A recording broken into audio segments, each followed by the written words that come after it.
யார் யாரோ வாழ்வீரே சிலுவையை கண்டீரோ, சிலுவைக்காய் பணி செய்ய வாரீரோ. SMPM NGPM ஒரு மிஷனரி இயக்கம். சால்வேஷன் மிஷன் பார்ட்டேக்கர் மூமெண்ட், நெகேமியா நியூ ஜெனரேஷன் பார்ட்டேக்கர் மூமெண்ட் ஆண்டவர் இயேசு கிறிஸ்துவை குறித்து ஒருமுறை கூட கேள்விப்பட்டிராத இந்தியர்களுக்கு இயேசு கிறிஸ்து ஒருவரே இரட்சகர், அவர் ஒருவரே பரலோகம் செல்வதற்கு வழி என்பதை அறிவிக்கிற ஒரு மிஷனரி இயக்கம்.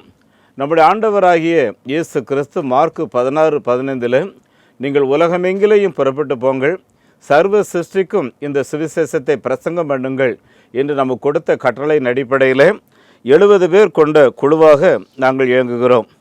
ஜெபம் எங்களுடைய முதுகெலும்பு. தினம் அதிகாலை 4:30 மணி முதல் 7:30 வரையும், ஒவ்வொரு செவ்வாய்க்கிழமை இரவு 9 மணியிலேயும், சனிக்கிழமை மாலை 5 மணிக்கு பெண்களாகவும் இரவு 8 மணிக்கு வாலிபர்களாகவும் கூடி ஜெபம் பண்ணுகிறார்கள். இந்தியர்கள் ஒருவரும் நரகம் போகக்கூடாது, ஆண்டவரே அந்த நினிவே மக்களுக்கு மனம் இறங்கினது போல எங்கள் இந்திய மக்களுக்கு மனம் இறங்கும் என ஜெபிக்கிறோம். பணித்தளத்தில் 240 மிஷனரிகள் இந்தியாவின் 25 மாநிலங்களில் நம்முடைய அண்டை நாடாகிய நேபாள், பூட்டான், பங்களாதேஷ் என 168 பணித்தளம் அமைத்து 138 விதமான மக்களுக்கு நற்செய்தி அறிவிக்கிறோம். மாதந்தோறும் ஆத்துமாவை தேடி என்கிற இந்த பத்திரிகையை கிறிஸ்தவர்களுக்கு அனுப்பி வைக்கிறோம். அது மாத்திரமல்ல, ஆங்கிலத்தில் ஆன்லைனில் மாத்திரம் வாட்ஸ்அப் மூலமாகவும் நாங்கள் அனுப்பி வைக்கிறோம். ஆண்டவர் இயேசு கிறிஸ்துவை விசுவாசித்து வருகிற மக்களுக்கு ஞானஸ்நானம் கொடுத்து அவர்களை சபையிலே நிலைநாட்டுகிறோம். கிராமங்களில் ஆராதனை குழுக்களை உருவாக்கி தேவையான இடங்களில் ஆலயங்களை கட்டுகிறோம். விசுவாசிகளுக்கு ஆத்ம ஆதாய பயிற்சி 3 மாதத்துக்கு ஒரு முறை நடத்துகிறோம். அதோடு கூட பெரியவர்களுக்கு எழுத படிக்கிறதற்கு முதியோர் கல்வி திட்டத்தையும் ஒழுங்குபடுத்தி நடத்துகிறோம். விசுவாசிகளுடைய குழந்தைகள் 7 இடங்களிலே அவர்களுக்கு விடுதிகள் அமைத்து 458 குழந்தைகள் கல்வி கற்று வருகிறார்கள். அவர்களுக்கு உணவு, உறைவிடம் கொடுத்து ஆதரிக்கிறோம். விசுவாசிகளுடைய வருவாய் பெருகுவதற்கு அவர்களுக்கு தொழில் பயிற்சி கொடுப்பதோடு கூட கம்ப்யூட்டர், டெய்லரிங் போன்றவைகளை சொல்லிக் கொடுத்து அவர்களுடைய சுய வருமானங்கள் பெருக அவர்களை ஊக்குவிக்கிறோம். இதுவரையிலையும் நிறைவேற்றின ஊழியத்தின் விளைவாக 7140 பேருக்கு ஞானஸ்நானம் கொடுத்து 710 கிராமங்களில் முதல் தலைமுறை கிறிஸ்தவர்களாக ஆண்டவரை ஆராதிக்கிறார்கள். இதுவரையிலையும் 53 ஆலயங்கள் கட்டி ஆண்டவருக்கு மகிமையாக பிரதிஷ்டை செய்திருக்கிறோம். ஒரிசா, ராஜஸ்தான், குஜராத், மகாராஷ்டிரா, பஞ்சாப், ஹரியானா, இமாச்சல், இன்னும் பல நேபாள் போன்ற பகுதிகளில் ஆலயம் கட்டுமான பணிகள் வேலைகள் நடந்து கொண்டிருக்கிறது. ஆலய கட்டுமான பணிக்கு 7 லட்சம் ரூபாய், 600 ஸ்கொயர் ஃபீட்டில் 5 லட்சம் ரூபாய், 3 லட்சம் 2 லட்சம் ரூபாயில் கச்சா ஆலயங்களை கட்டுகிறோம். ஆலயம் கட்டுவதற்கு நீங்கள் பணம் கொடுத்து 3 மாதத்திற்கு 6 மாதத்திற்குள்ளாக எங்கே கட்டியிருக்கிறோம் என்பதை உங்களுக்கு நாங்கள் தெரியப்படுத்தி பிரதிஷ்டை செய்வதற்கு அழைப்பு கொடுக்கிறோம். ஆண்டவரின் கிருபையினாலே பணித்தளத்தில் ஊழியம் செய்கிற மிஷனரிகளுக்கு எங்களுக்கு ஸ்பான்சர்ஷிப் தேவை. ஒரு மிஷனரி ஸ்பான்சர்ஷிப் 3000 ரூபாய் வாங்குகிறோம். ஆதிவாசி குழந்தைகளை படிக்க வைக்கிறதற்கு முழுமையமாக பொறுப்பெடுக்க 1200, ஒரு பகுதி பொறுப்பெடுக்க 600, மிஷனரிகளுடைய குழந்தைகளை படிக்க வைக்கிறதற்கு 1000 ரூபாய் வாங்குகிறோம். நம்முடைய விடுதிகள், குழந்தைகளுக்கான விடுதிகள் வாடகையில் இறங்கி வருகிறது. இந்த விடுதி கட்டுமான பணிக்கு 15க்கு 10 என்கிற அளவில் ஒரு ஹால் கட்டுகிறோம். அந்த ஹால் கட்டுவதற்கு 1 லட்சம் ரூபாய் தேவை. யார் யார் அதை ஸ்பான்சர் பண்ணுகிறார்களோ அவர்கள் பெயர்கள் அந்த ஆதிவாசி குழந்தைகள் சொல்லி அந்த குடும்பங்களுக்காக ஜெபம் செய்வார்கள். அன்பானவர்களே, இந்த மாபெரும் மிஷனரி தரிசன ஊழியத்தில் ஆண்டவருடைய வருகை தாமதிக்குமே என்றால் 2030க்குள்ளாக 100 மிஷன் சென்டர் உருவாக்க வேண்டும். ஒரு சென்டர் மூலம் 100 லோக்கல் இவாஞ்சலிஸ்ட் எழுப்ப வேண்டும். ஒவ்வொரு இவாஞ்சலிஸ்டும் 10 சபைகளை உருவாக்க வேண்டும் என்று அவர்களுக்கு டார்கெட் கொடுக்கிறோம். ஆண்டுடைய வருகை தாமதிக்கும் என்றால் 2030க்குள்ளாக சுமார் 10,000 கிராமங்களிலே ஆராதனை குழுக்களை உருவாக்கி ஆண்டுடைய வருகைக்கு ஆயத்தப்படுத்துகிற விதத்தில் 1000 கிராமங்களையாவது ஆலயங்களை கட்ட வேண்டும் என்ற தரிசனத்தோடு உழைத்து கொண்டிருக்கிறோம். இந்த மாபெரும் தரிசனத்தில் நீங்களும் எங்களோடு கூட கரங்கொடுங்கள். ஆண்டவராகிய இயேசு கிறிஸ்து உங்களை ஆசீர்வதிப்பாராக. அருமையானவர்களே, இந்த தென்னிந்திய திருச்சபை இல்லையென்றால் CSI என்கிற இந்த சபை உருவாக்கப்பட்ட நோக்கத்தை நம்ம பேசிக்கிட்டு இருந்தோம். அதில் முக்கியமான நோக்கம் நம்ம எல்லாருமே ஒன்றாக இணைந்து செயல்பட வேண்டும், ஒருமைப்பாட்டில் தேறினவர்களாக இருக்க வேண்டும். இதுதான் மைய கருத்து. என் அன்புக்குரியவர்களே, ஆதி கிறிஸ்தவர்கள் இந்த மைய கருத்தில் அவர்கள் தேறினவர்களாக இருந்ததுனால என்ன நடந்துச்சு அப்படின்னு சொல்லி பார்த்தீங்கன்னா, அப்போஸ்தலர் 6வது அதிகாரம் 7வது வசனத்தில் வேத வசனம் விருத்தி அடைந்தது, சீசர்களுடைய தொகை எருசலேமிலே மிகவும் பெருகிற்று, ஆசாரியர்களே அநேகர் விசுவாசத்துக்கு கீழ்ப்படிந்தார்கள் அப்படின்னு சொல்லி எழுதியிருக்கு.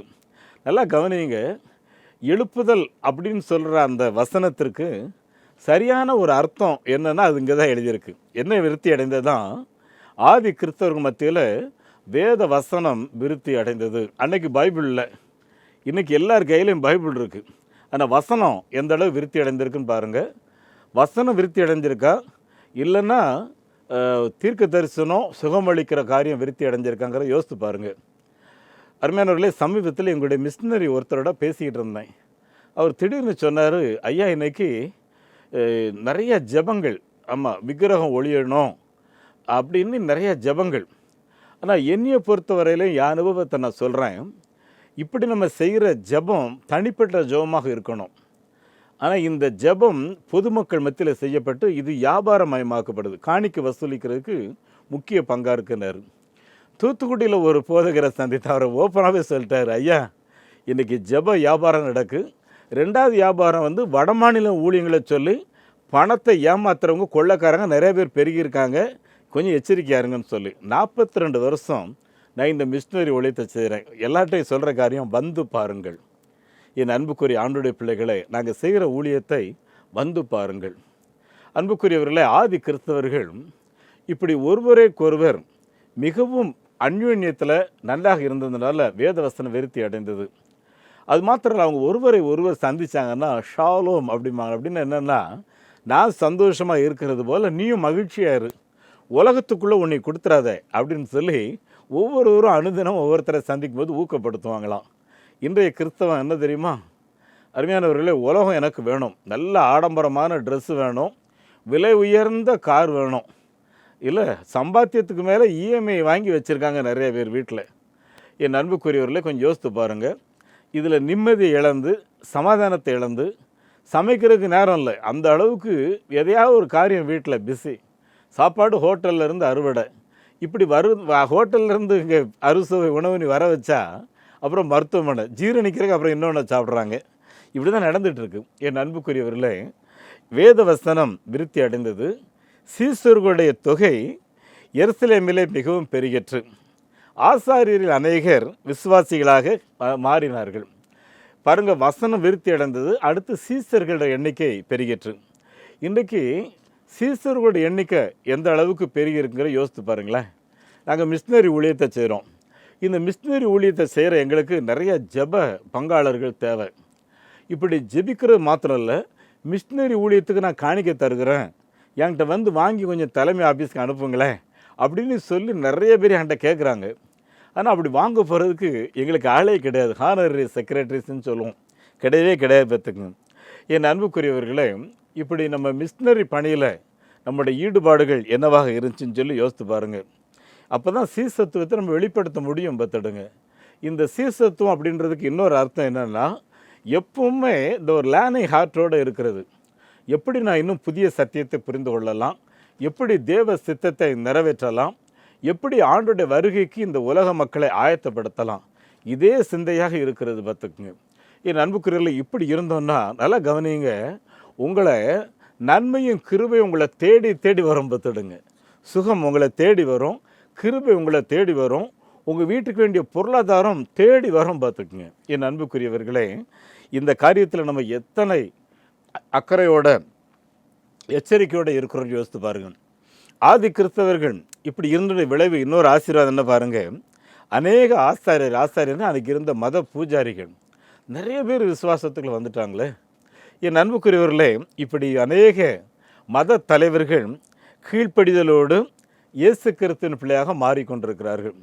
பாருங்கள், அன்றைக்கு எருசலேமில் ஆரம்பித்த அந்த திருச்சபை எழுப்புதல், அருமையானவர்களே, அன்றைக்கு எருசலேமிலே தான் ஆரம்பித்தது. அதே நாட்களில் அந்தியோகியா, சீரியா, எகிப்து, ஜோர்டான், வட ஆப்பிரிக்கா, தென்னாப்பிரிக்கா, ஐரோப்பா, ஆசியா என்று சொல்லி அதே நூற்றாண்டாக நம்ம இந்தியாவுக்கும் சுவிசேஷத்தை தோமா என்பவர் கொண்டு வந்து விட்டார். என் அன்பானவர்களே, நம்முடைய சபைகள் உருவாக்கப்பட்ட நோக்கம் என்னன்னு யோசித்து பாருங்கள். இன்னும் சொல்லப்போனால் நிறைய மிஷினரி இயக்கங்கள் எழும்பியிருக்கிறோம். கிட்டத்தட்ட நடக்கிற மிஷினரி ஊழியங்களில் அருமையானவர்கள் அதிகமான ஈடுபாடு தென்னிந்திய திருச்சபையின் மக்கள் தான்.